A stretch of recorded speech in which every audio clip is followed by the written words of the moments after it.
you're an educator at heart, and you did just mention before that you are a university professor, and it definitely comes through in your books. Like you like to educate in the books from things like facts about winemaking, facts about owls, facts about gluten-free cooking, low sugar cooking. There were always moments where there's education coming through, which I love that actually. Like, I mean, that's the fun part of writing because you get to do the research, but it's also the fun part of reading is getting to learn stuff. Are you thinking about how you can educate your readers when you're plotting your books? Or is it just like you come up with an idea and you have to do this research and now you've got all these facts that you research and you're like, oh, I got to find a way to put them in the book? No, it's both. First of all, I love learning. So I wanted to write this, wine-based mystery. I also am living vicariously through my books right now. I've got my oldest daughter in California. We lived in California for a bit, but right now I'm in Indiana, which is not California. And so in my break, when I'm writing, I am on a California vineyard, but I really wanted it to be authentic. I also wanted to learn more about the process, and when I read, I want to come out having learned something. To me, I'm not, yeah, I want to be entertained, but I also want to get some value, right? I want the story to take me from where I am today. Tomorrow, I want to be in a different place. That's what reading is to me. It always has been. Whether it's, history, I've always loved historical fiction. So maybe I'm learning about a time period that, I don't remember so well from high school or something like that. But I've really enjoyed the process of learning more about winemaking. So there were some bits I knew. I didn't know that concrete was such a wonderful medium for making wine. Who Right. knew? I've Right? been to a lot of wineries and I didn't know that. I know. And so as I start to dig in, I wind up down these rabbit holes, right? And I become fascinated. I'm like, oh, I got to learn more about that and more. And then I started thinking about the craft brewing, right? And so you've got this secondary character, her best friend's brother, who was kind of a brewmaster. And now as we move through the series, it's like I'm starting to really go down that rabbit hole. And I brought in someone else who wants to start making cider, and I'm going down that rabbit hole. And I'm like, these are all really fascinating. And for me, it kind of prevents boredom because I'm going through that learning journey and exploring. It's a lot of fun. But then, yeah, so beyond that, there's also like, I'll pick a theme usually for each book. So with book one, and I think it was book three, Yes, book three, where I really got into the environmental themes, right? What are some of the things that are happening, especially in California with land use and water restrictions and things like that? How can that lead to a potential reason for Mm. bad things to happen? But also, these are very real problems that people face in the world, right? And there are people literally siphoning water off other people's land. That Yeah. is terrible. I don't Yeah. think a lot of people realize that. And so, as I start to explore that more, then I find ways to use it as sometimes as red herrings, sometimes as a motivation for the bad things that happen in a mystery. So, One of the most intriguing things that I noticed, and I didn't quite process it at first, but noticed it after a while, is that every single one of your sort of the main and then secondary characters, they're all single, whether they're widowed or divorced or never got married. They're all single. Did you do that intentionally? And if so, why? so I will say that is it not until book two, maybe, where we meet a really super sweet, gushy, romantic couple that you're like, oh, God, nobody likes you. They're just too cute for their own good. But I was like, okay, we need to have some decent love. But I got divorced last year. My marriage was not going all that great. Even though I was married, I often felt like a single mom, even while married, managing all of the med management and the household duties and all of the other stuff. So I think a lot of that kind of comes through in my writing where I'm like, she was a single mom essentially before she even got divorced. Yeah, Right. And now, granted, one of the other characters, he didn't get divorced. He had a happy marriage, but his wife died. right. Right. But it also that for me was more of a convenience thing where I'm kind of laying the groundwork where are they going to get together? Are they not? You get to book five and there's another love interest where I haven't gone the spice route, Right. but um I think a little bit of romantic tension helps just in general, especially when you're writing a long running series and you're looking for that series arc. So by book 5, you're kind of like, oh, wait a second. Is she going to wind up with this other person? But this other person still cares about her. And you can't really write that if everybody's hooked up, at least not in my world, right? Like not Right. ethically. So, But I mean, it was even like the caretaker guy at the winery, he was a widower. Her mom's a widow, which I mean that sets up a dynamic in itself. And like, but I mean, it was like even like the side character was like, okay, he doesn't even have a wife. Like, no, it's funny though about the 2 widowers. So my mom is a widower. My dad passed 3 years ago. And I was kind of setting something up, but my mom is also she's like my primary editor. She's the first one to read anything. She always has been in my life, my first round of edits. And as the relationship started to change with Maeve Nolan, the mom, and this other individual, she's like, please don't make them get together. And I think that was too close to home, having just lost my okay, dad. They yeah, were married 53 years. So what I kind of laid the groundwork for, I had to back off of out of respect for my mom. okay. So spoiler alert, no, they do not get Yeah. together. It was just so like, it was just like, boy, like, does does Erin hate love? Like, I don't know.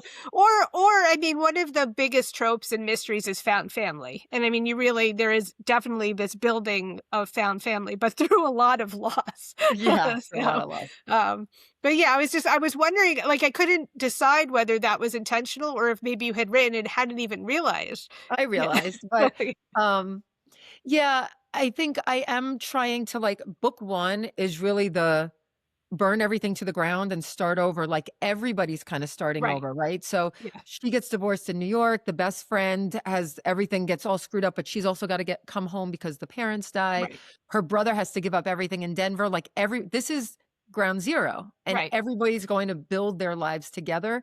And this is where literally, with the exception of grandma or, Maeve Nolan, her mom, um, pretty much this whole new family is building. Yeah. And the only way to really doing that effectively was to have everyone kind of come onto the scene for one reason or another as an individual, where they Yeah. start to form this family of their own. Yeah. It's like Bambi. You just made me think of Bambi. Like, wipe everybody's family out, so now they all have Yeah. to come together. Describe your book or series, and in this case, probably series, in 3 words, just 3 words. The catch is that you can only use words that start with the letter from one of the titles in your book. So you can choose from M for Murder and Moon, U for Uncorked and Under, L for Lavender and Last, B for Breath, H for Harvest, W for Wild, R for Rover and Returns, D for Dog, and S for Summer. So you got a lot of letters there. So I have M for meaningful, Okay. which makes me think just meaningful connections, meaningful storyline. Like to me, it's about substance, right? Yeah. So M was the easiest one. I was like, great, I got to M and I was like, sweet, this is going to be easy. And then I was like, I have no more. How about D for diabetes? Well, okay, yeah, I like where you're going with that. You know what? R for representation. Oh, yeah. Okay. Yeah. And that to me, I mean, I don't know, there's no A in here anywhere, but it's really about authentic representation. I've never, until it was about last year, given a bad review on a book. If I don't like someone's book, I'm just going to move Right. on unless it really hurts or offends me. We all have different whatever. Yeah. I might give a 3 or 4 star rating and say, whatever, but I'm never going to slash and I will just, I Right. Yeah. know how hard it is to write a story that Yeah. I'm not looking to hurt anybody. Right. But I read a mystery where diabetes was so inauthentically represented, used so poorly to drive the plot line. The Uh, individual who wrote the story had clearly done no research whatsoever. wow. The impression I got from it was she went into an AI bot and was like, give me a potential motivation for whatever. Diabetes came up and then was like, great, and basically the little kid gets abducted and he's got diabetes, but everything that's going on, like the kid's been gone for a month and this 4-year-old had a vial of insulin in his backpack what? Like the kid would be dead. Sorry. Right. Like Right. none of this made any sense. So to me, it's about if you want, we need representation in books, but we need authentic. Authentic does not mean flowery and pretty. It does not mean superhero all the time. It means authentic. It means the good, the bad, the everything. It means sometimes it's there as an underlying background noise, Right. that's kind of always on your consciousness, but not really doing anything. And sometimes it interrupts life, and that's Right. authentic. So representation for sure. And then uh small town, sort of. S Right. is kind of, I mean, it's kind of that vineyard setting. A lot of people have said to me, "Is this Temecula?" And I'm like, "Well, I would never be foolish enough to use an actual town's name where Right. people are gonna be like, 'That's not where the general store is.'" Like, no. But that general area, that's not Mm, exactly small town, but Southern California wine country, like, there is this small little town of Vista del Vino that's kind of nestled in the hilly area of Southern California wine country. But we don't, like, stay there. We might go up to the apple orchards, and then right. things happen around the apple orchards and whatever else. So I try to stick with that, what cozy readers are looking for in Mhm. that small town vibe, even though it's not, we're not talking like 1,000-person population. Right. No. Right, right. No, I get that. Yeah. Yeah. Like, that's a nice way of doing that. That's the Midsummer Murders sort of thing where it's set in one thing, but you kinda go into the surrounding area so that you don't end up killing everybody in Right. in one town. Yeah, Yeah. I mean, I love Jessica Fletcher, but I don't wanna make a Cabot Cove. Like, I Right. can't.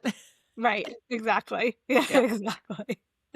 All right. Well, thank you, Erin, so much for joining us. This was really enjoyable conversation. I love hearing more about your process, and about the thought how you think about your books, and also getting some ideas of what's coming, which makes me want to read them even more. Yeah. So, thank you for joining us.